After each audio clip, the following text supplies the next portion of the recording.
It was in the summer of 1971, after high school, that I started the real search. I hitchhiked around Europe. I was looking for the meaning of life and rejecting all of these social values, which were all arbitrary as far as I could see. Raised as a Roman Catholic who went to Latin Mass every Sunday, Marc Mailloux perceived God as a mysterious, unknowable deity in an era where secularism was challenging traditional Judeo-Christian norms. When I went to high school, I pretty much rejected everything. I came under the influence of my older cousin, who was 9 years older than myself. He was a Marxist, so he sort of converted me. And then I ended up hitchhiking through the Swiss Alps, and we ended up stopping at a place called L'Abri Fellowship in Switzerland. L'Abri, the French word for shelter, was a place where evangelical theologian and philosopher Francis Schaeffer and his wife Edith offered shelter to weary travelers on a quest for truth, who, like Marc, were searching for the meaning of life.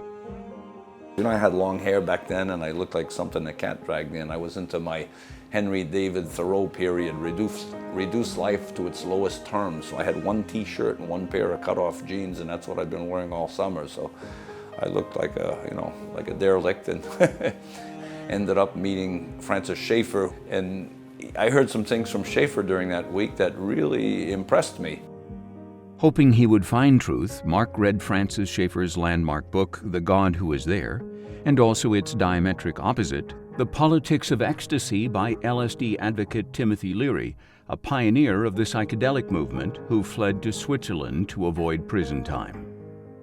Up the hill from Dr. Schaeffer lived a certain Timothy Leary, and I went to see Dr. Leary as well. He was a psychology professor from Harvard University who got the kids to tune in, turn on, and drop out, find the meaning of life through hallucinogenic drugs, So back in those days, unfortunately, the Leary influence sort of won out, and I started experimented with hallucinogenic drugs and started reading a lot of, Aldous Huxley and Alan Watts, former Episcopalian priest who became a Zen Buddhist.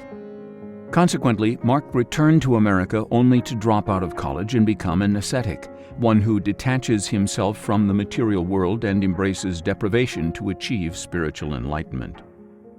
I hitchhiked the rest of the way across France and into Switzerland. I went by the south shore of Lake Geneva, and in spite of myself, I ended up at L'Abri Fellowship again in October 1972. In the 2 days that I was there, I heard a couple of lectures. I mean, there were hundreds of lectures that I could have heard, because they used to pull literally tapes out of a bag, and they had hundreds of options. But I heard a lecture by a fellow named Os Guinness, and it was called The East No Exit, and it was a critique of Oriental mysticism from a Christian viewpoint, and I was devastated. Well, when I was there, it was a non-stop, passionate discussion about where things were in the 60s and early 70s, and above all, the relevance of the Christian faith. I stayed one more day, and once again, out of the hundreds of lectures that I might have heard, they pulled one out of the bag called Counterfeit Infinity, in which, once again, Dr. Guinness critiques the so-called mysticism from the hallucinogenic experience, and once again, with characteristic mastery, he just pulled the rug out from under me, and I was devastated, and I said, these guys might be right, maybe I'm wrong, my whole worldview is wrong, but I was stubborn and insisted that I go on to the Orient anyway. On Marc's journey to the Kathmandu Trail, seeking the God he thought was an impersonal cosmic force, he explored 16 countries, including some in the Far East.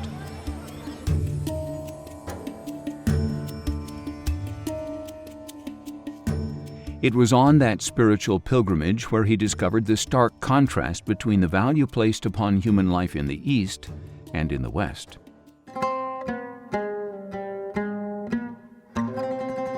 When you go east of Istanbul, in Islam, of course, we all know how you get men and you get camels and then you get women. And even in the East with Japan and China, the woman's basically a servant.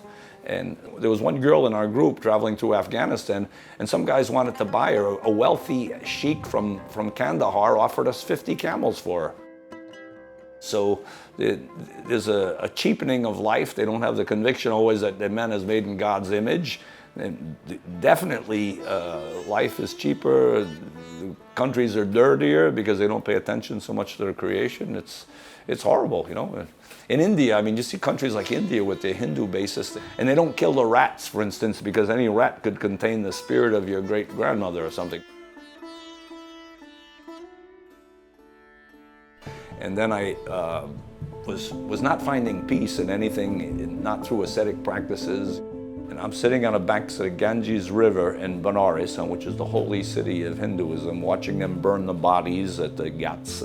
Because they believe in Hinduism that if your ashes are thrown into the Ganges, it's sort of like good luck for your next reincarnation.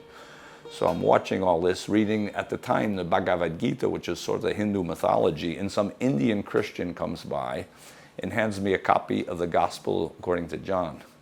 And he asked me what I thought of Jesus, and I said, I don't know, probably a nice guy. He said, why don't you read this, and tomorrow I'll come by and we'll talk about it. So I read the Gospel of John that day, and of course the verse that hit me the most was where Jesus says, I give you my peace, I do not give it as the world gives it. And God knows I was searching for peace. So after I read that, I said, this is it, you know. I mean, so the next day he came by and I got down on my knees, which is probably the hardest thing I'd ever done, and asked Jesus if he was really there and risen, that he would convince me. And he did. Realizing Jesus is the only source of peace and the only way to God, Marc ultimately found his purpose. After he came to the faith, he rediscovered his French cultural heritage, studied Greek and Hebrew in France for 5 years. He now teaches French speakers in Haiti, on the Ivory Coast of Africa, and also via his YouTube channel. And for the last 10 years, I've been traveling a lot in West Africa. I've been to 15 different countries in Africa.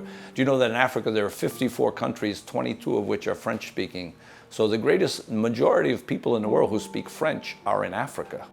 Marc shares his new adventures traveling with his wife of 45 years. They have 2 sons, a daughter, and 3 grandkids. As I had the opportunity to travel around the world, I see people everywhere, either consciously or subconsciously searching for the meaning of life. And I tried all the great routes myself.